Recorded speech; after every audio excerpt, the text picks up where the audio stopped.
Hi guys, welcome! It's been a while since my last video. A lot happened to Ragnarok Mobile and one is the release of the hero class Jörmungandr. Jörmungandr is a magic class and is currently in the meta because of its insane auto attack damage when in serpent form. Today I'll show you my final build that I use in Magic Prison Season 15. I tested several builds in the span of week 2 to 4 like Flea build, but I feel this one is the best overall. Alright, without further ado, let's begin. For my stats, I max my Agi to get more Flea so I can still dodge some rat users and to boost my auto attack damage percent via Fluffy, Int for damage, and max dex so I can quickly bypass Thanatos' shield. Unlike AAM who has Tetra Vertex, Jörmungandr's attack cannot automatically bypass Thanatos' shield.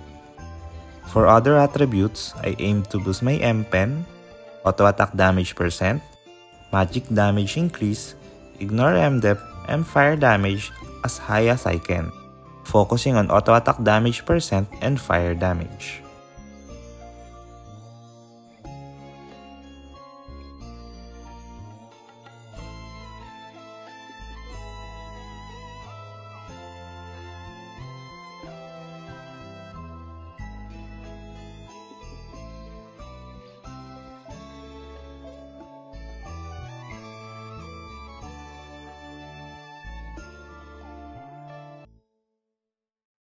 For equipments, I use the following.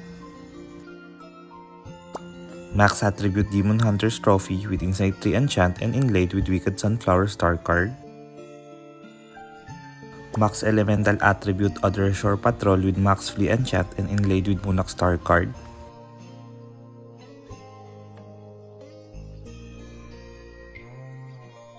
Max Attribute Campaign Mantu with Arcane 4 Enchant and inlaid with Devil Squid card.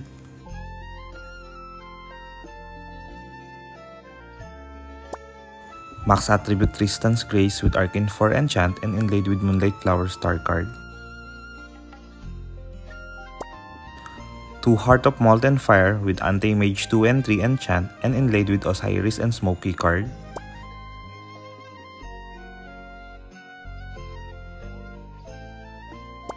Tome of Bloodscale with Max Flea Enchant and inlaid with Firelord Chaos Star and Rune Master Thanatos card.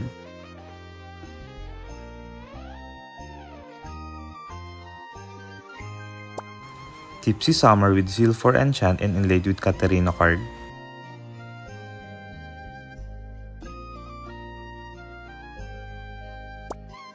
Illusory Light Mirror with Insight 4 Enchant.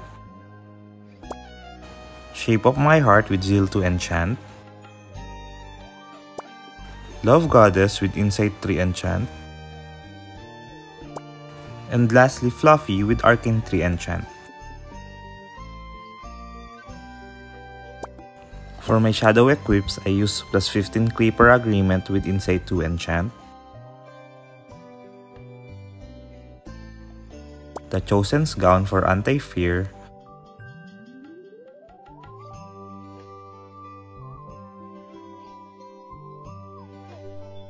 Cloud Undershirt with Flea Enchant for AA damage and Flea.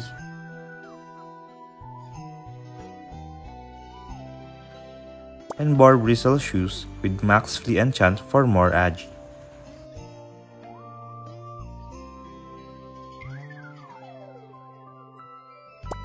For Oracle Mirror, I use plus 15 Outbook Page 2 and Meteorite Armor. And lastly, for Relic, I use Horn of the Watcher, but you can also use Lord of Vain for more damage.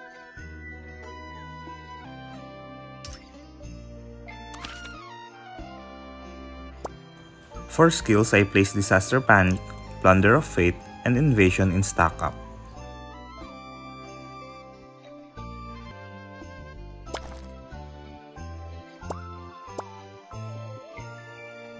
Here's my current runes. I'm still trying to get a high first line Lucky Shield Star rune and Desert Sandstorm.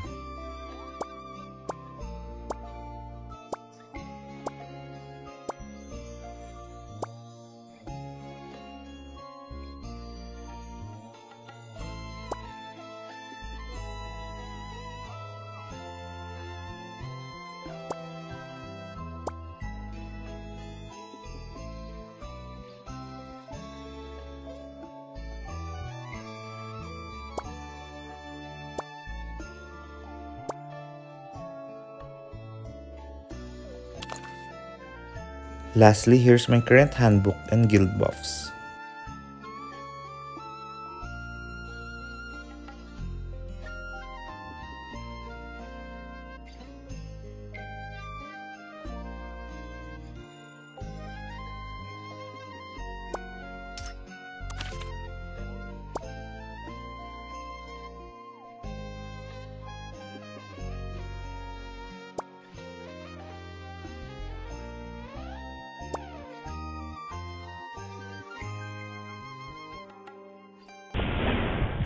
Here's one of my team's practice clip where I use this build.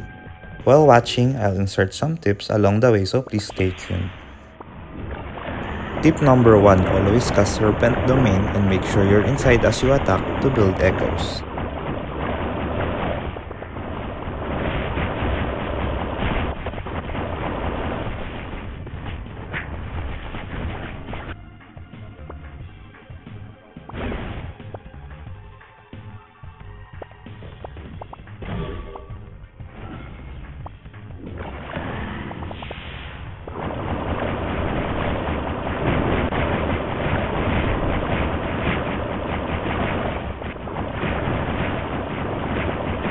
Tip number 2, learn how to use Singularity Warp as an offensive skill.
Tip number 3, don't forget to cast Venom Erosion from time to time.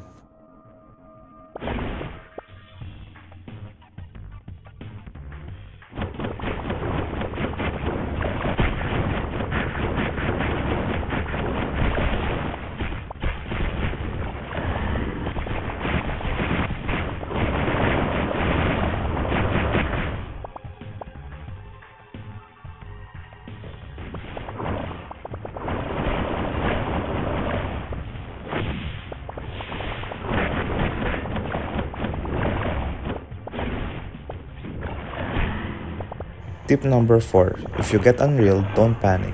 You can still manually cast some skills.